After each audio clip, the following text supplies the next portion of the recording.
नमस्कार. नव महाराष्ट्र शाही या न्यूज चॅनलमध्ये पुन्हा एकदा तुमच्या मनापासून स्वागत आहे.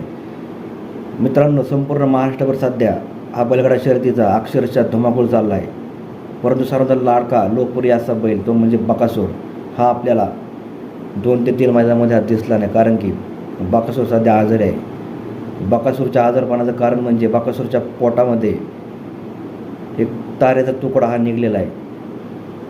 आज प्रसिद्ध यूट्यूब चॅनल त्यांनी बकासूरचे मालक मुळशी धुमाळ यांची मुलाखत घेतली. त्यावेळेस मुळशी धुमाळ यांनी सांगितले की बकासूरला माती खाण्याची सवय असल्यामुळे त्या मातीमधूनच बकासूरच्या पोटामध्ये ताऱ्याचा तुकडा गेला. नेहमीप्रमाणे बकासूर चेकअप झाल्यामुळे बकासूरच्या पोटामधून ताऱ्याचा तुकडा हा आहे हे लक्षात आलं. ज्यावेळेस बकासूर हा वेग कमी धरतो त्यावेळेस बकासूरला काही ना काही अडचण असते. सर्व आपल्या बकासूर प्रेमीला माहीत आहे. बकासूरचे मालक मुळशी धुमाळ यांना विचारलं की बकासूर पुन्हा मैदानामध्ये कधी दिसेल.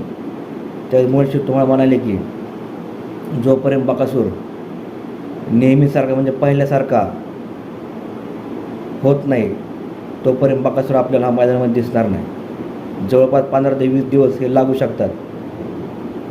15 ते 20 दिवस बकासूर प्रेमींना बकासूरची वाट पाहावी लागू शकते असं मुळशी धुमाळ यांच्या वतीने सांगण्यात आले.